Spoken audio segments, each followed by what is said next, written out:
అది దాదాపు వచ్చి సంవత్సరం కావచ్చు, దాదాపు సంవత్సరం ఈ రోజుకి. మరి వాళ్ళు ఈ యొక్క చేపల పంపిణీ ఏదైతే చేప పిల్లల పంపిణీ ఏదైతే ఉన్నదో సీడ్ని 50% కోతలు విధించినారు. అందుకే ముఖ్యమంత్రి గారిని కోతల రేవంత్ రెడ్డి అని పేరు మరి ఊకే రాలేదు. అన్ని పథకాల్లో కోతలు పెట్టుకు వస్తున్నాడు కాబట్టే ఈయనని ముఖ్యమంత్రి గారిని కోతల ముఖ్యమంత్రి. దాన్ని ప్రశ్నిస్తే వెర్రి కూతలు కూసి మా పైన బురద వెళ్ళే ప్రయత్నం చేస్తూ ఉన్నాడు. ఈరోజు ఈ 50% సీడ్స్ అయితే ఫిష్ పిల్లలు చేప పిల్లలు ఉన్నాయో వాటిని తగ్గించి మరి ఆగస్ట్ నెలలో ఇస్తామని చెప్పినటువంటి ప్రభుత్వం మరి దాదాపు డిసెంబర్ వరకు వచ్చినాం. ఇప్పటికి కూడా వారు ఏదైతే 50% ఇస్తా అని చెప్పినటువంటి చేప పిల్లల్ని కూడా ఈ రోజు వరకు కూడా పూర్తి చేయలేదు. ఈ యొక్క మత్స్యకారులందరూ కూడా దీని గురించి వేచి చూస్తూ ఉన్నారు. ఈ రోజు వరకు కూడా దీనిపైన పెద్ద ఎత్తున వాళ్ళ ఆందోళన ఉద్యమాలు చేపట్టడానికి కూడా సిద్ధమవుతా ఉన్నారు. వారికి అండగా ఖచ్చితంగా, ఎందుకంటే గతంలో కేసీఆర్ నాయకత్వంలో చక్కగా ఉండేమా కానీ వారు బాధపడుతూ మమ్మల్ని సంప్రదించి దీనిపైన ఖచ్చితంగా పోరాటం చేయాలని చెప్పేసి కూడా డిమాండ్ చేస్తూ ఉన్నారు. అంతేకాకుండా వారు దీనిపైన సమానం చెప్పలేక మరి స్టేట్కి ఫిషరీస్ కోఆపరేషన్ ఫెడరేషన్ ఉంటుంది, మనకి స్టేట్ చైర్మన్ ఉంటాడు.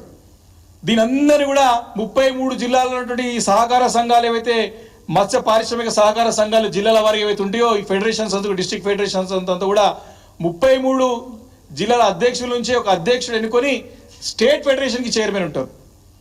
దీనికి ఎన్నికలు పెట్టకుండా హైకోర్టు ఉత్తర్వులు ఉన్నా ఇప్పటి వరకు కూడా కేవలం 12 జిల్లాలకే ఈ సహకార సంఘం మత్స్య పారిశ్రామిక సహకార సంఘం ఎన్నికలు పెట్టి మిగతా 21 జిల్లాలకి ఆపివేసి ఎన్నికలు పెట్టకుండా కార్యాపన చేసుకుంటూ వారికి చెప్తే వారు కూర్చోమంటే లేవడం లేచేటువంటి వ్యక్తిని ఈ ఫెడరేషన్ చైర్మన్గా పెట్టుకొని మరి ఈ యొక్క వృత్తిపైన ఆధారపడినటువంటి వారందరూ కూడా రోడ్ల పాలు చేసుకుంటూ వారి నోట్ల మట్టి కొడుతూ వారు కడుపు కొడుతున్నది ఈ యొక్క రేవంత్ రెడ్డి ప్రభుత్వం అని చెప్పి సందర్భంగా మనం చేస్తా ఉన్నాం. కాంగ్రెస్ పార్టీకి చెందినటువంటి వారి సొంత ఎమ్మెల్యే కూడా లిఖిత పూర్వకంగా ముఖ్యమంత్రి గారు చెప్పినారు, ఈ మత్స్య కారులని అన్యాయం చేస్తూ ఉంది, వీరిని ఇమ్మీడియట్ గా తప్పును సరిదిద్దాలని చెప్పినా కూడా ఈ ప్రభుత్వం మొద్దు నిద్ర నుంచి లేస్తలేదని చెప్పి ఈ సందర్భంగా మనం చేస్తా ఉన్నాం. కాబట్టి తక్షణం ఈ మిగతా 21 జిల్లాలకు సంబంధించినటువంటి మత్స్య పారిశ్రామిక సహకార సంఘాల ఎన్నికలు ఇమ్మీడియట్గా నిర్వహించాలి. స్టేట్ చైర్మన్ కూడా ఆ ఒక నిబంధనల ప్రకారం కూడా ఎన్నుకోవాలి.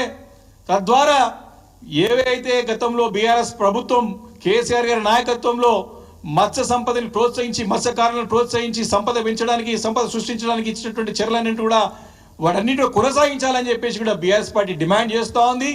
తప్పకుండా ఈ మత్స్యకారుల పోరాటానికి బీఆర్ఎస్ పార్టీ అండగా ఉంటుంది. ఇప్పటికే వాళ్ళు కానీ మేము కూడా ఖచ్చితంగా దీనిపైన ఇమీడియట్గా చర్య తీసుకోకపోతే పెద్ద ఎత్తున ఆందోళన ఉద్యమాలు తప్పవు. వారి పక్షాన నిలబడి బీఆర్ఎస్ పార్టీ కూడా అండగా ఉంటుందని చెప్పేసి కూడా ఈ సందర్భంగా మనవి చేసుకుంటూ, ఇది మత్స్యకారులది ఒకటి బెస్ట్ ఎగ్జాంపుల్. మరి అదేవిధంగా ఈరోజు అక్కడ నాయ బ్రాహ్మణులు రోడ్ల పైనకి వచ్చి ధర్నాలు చేస్తూ ఉన్నారు. అక్కడ వీళ్ళేమో విజయోత్సవాలు జరుపుకుంటా ఉన్నారు, ఏదో సాధించడం అద్భుతాలు సృష్టించడం సంవత్సరం లోపల అని చెప్పేసి కూడా ఈరోజు సంబరాలు జరుపుకుంటా ఉన్నారు. అంటే అన్ని కూడా కోతలు పెట్టుకుంటూ ప్రభుత్వం గతంలో కేసీఆర్ గారు ప్రవేశపెట్టినటువంటి అనేక సంక్షేమ పథకాలు అనేక అభివృద్ధి కార్యక్రమాలు అన్నింటి కూడా నిర్విరామం చేసుకుంటూ ఏవో వారిపైన కక్షపూరితమైనటువంటి మనస్తత్వంతో ఒక నిరంకుశ పాలన అంటే అరాచక పాలన కొనసాగిస్తూ ఏదో రకంగా కేసీఆర్ గారి పైన బురద చెల్లాలా, గతంలో బీఆర్ఎస్ ప్రభుత్వం సరిగా చేయలేదనేటువంటి ప్రయత్నమే తప్ప తాను ఏం చేసినట్టు చెప్పలేక ఈరోజు ప్రజలు అడుగుతారు కాబట్టి ప్రశ్నిస్తారు. కాబట్టి మీరిచ్చినటువంటి ఎన్నో హామీలు 100 రోజుల్లో 6 గ్యారంటీలు రుణమాఫీ ఇలాంటి అన్ని పథకాలు ప్రజలు ప్రశ్నిస్తారనే ఉద్దేశంతో ఈరోజు డైవర్షన్ పాలిటిక్స్ చూస్తూ ఉన్నాం. కాబట్టి ఇలా అనేక సందర్భాలు ఉన్నాయి. కాబట్టి ముఖ్యంగా ఈరోజు పర్టికులర్గా ఈ యొక్క అనేక వర్గాల వారిని మోసం చేస్తుండడానికి ఈ మత్స్య కార్మికుల యొక్క మత్స్యకారుల యొక్క మోసం చేస్తూ అటు నాయ బ్రాహ్మణులని అటు రజకులని అనేక కుల వృత్తులపైనటువంటి వాళ్ళందరినీ కూడా మోసం చేసుకుంటూ ముందుకు వస్తున్న సంగతి నేను గుర్తు చేసుకుంటూ, మరి తప్పకుండా ప్రభుత్వం దీనిపైన తక్షణం చర్యలు తీసుకొని ఈ యొక్క న్యాయమైన డిమాండ్లని మరి నెరవేర్చే విధంగా చర్యలు తీసుకోకపోతే పెద్ద ఎత్తున ఆందోళనలు ఉద్యమాలు తప్పవు. మేము సంవత్సరం వరకు ఓపికతోని సహనంతో మేము ప్రజాస్వామ్య పద్ధతిలో మేము ప్రశ్నిస్తున్నాము తప్ప ఎక్కడ కూడా ఇప్పుడు ఆందోళన కార్యక్రమం ఎక్కడ కూడా పిలుపునియలేదు. టీఆర్ఎస్ పార్టీ నుంచి కూడా చాలా సమన్వయంతో, చాలా ఓపికతోని, సహనంతోని మీరు ఎన్ని తిట్లు తిట్టినా మేము ప్రజల పక్షాన నుండి ప్రజల గొంతుకై ప్రశ్నిస్తున్నాం తప్ప ఇప్పుడు కూడా ఎక్కడో పోరాటాలు కూడా మేము ఉద్యమాలకు కూడా ఇంకా పిలుపునివ్వలేదు. మీకు సరైన సమయం ఇవ్వాలనే సమయం ఇచ్చాం, కానీ ఈ రకంగా పేద బడుగు బలహీన వర్గాల వారిని మోసం చేస్తా అంటే మాట ఊరికిన ప్రసక్తి లేదని చెప్పేసి కూడా ఈరోజు కాంగ్రెస్ పార్టీని హెచ్చరిస్తా ఉన్నాం.